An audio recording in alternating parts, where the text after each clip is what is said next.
দগ্ধ মন নিয়ে আমরা আজকে আপনাদের সামনে উপস্থিত হয়েছি। এই দগ্ধ মন নিয়ে আমরা লক্ষ্য করছি এই ঘটনার তদন্তের কোনো অগ্রগতি হচ্ছে না। আমরা পরিষ্কার করে জানতে চাই এই মাইলস্টোনের ঘটনার পিছনে কার কার হাত আছে, কোন কর্পোরেট পুঁজি আর কোন বাহিনী এই ঘটনার পিছনে দায়ী আছে। আমরা খুব লক্ষ্য করলাম এয়ার চিফের পদত্যাগের দাবি মাঠ থেকে উবে গেছে, কিন্তু এরকম কোন ঘটনায় আমরা অন্য কোন দেশে পদত্যাগের দাবি উবে যেতে দেখতাম না। বাংলাদেশ একটা সভ্য দেশে রূপান্তরিত হওয়া দরকার।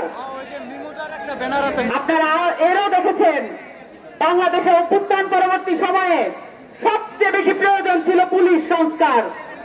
আপনারা কি পুলিশ সংস্কার কমিশনের নাম শুনছেন?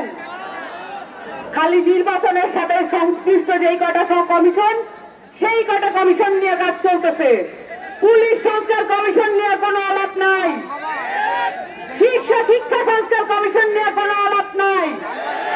সবচেয়ে বেশি জরুরি ছিল অভ্যুত্থানের পরে পুলিশ সংস্কার কমিশন এবং শিক্ষা সংস্কার কমিশন।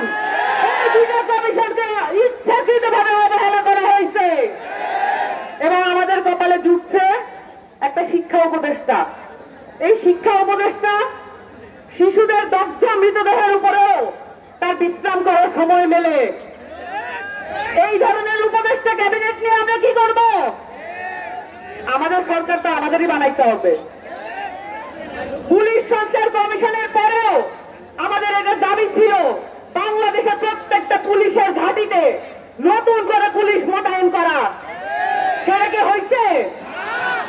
এই আগের পুলিশ যত যেরকমই থাকুক এসব ট্রান্সফার করে কোনো লাভ হবে না, কারণ এই 15 বছরে প্রত্যেকটা নিয়োগ দলীয়করণ করা হয়েছে। দলীয়করণ করা হয়েছে না? আপনাদের এই পয়েন্টে শহীদ হয়েছে না? শেরপুরে 13 জন শহীদ আছে কিনা? আপনাদের তো বিরাট বড় ইতিহাস আছে শেরপুরের, আপনাদের ব্রিটিশ বিরোধী সংগ্রাম আছে।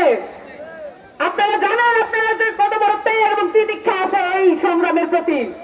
বাংলাদেশের প্রত্যেকটা ইতিহাসের ডাকে আপনারা সেই ত্যাগ দেখাইছেন। এই ত্যাগ ভুলে যাবেন না। 24-এ 13 জন শহীদের নামও ভুলে যাবেন না। আমরা আরো দেখতেছি এইখানে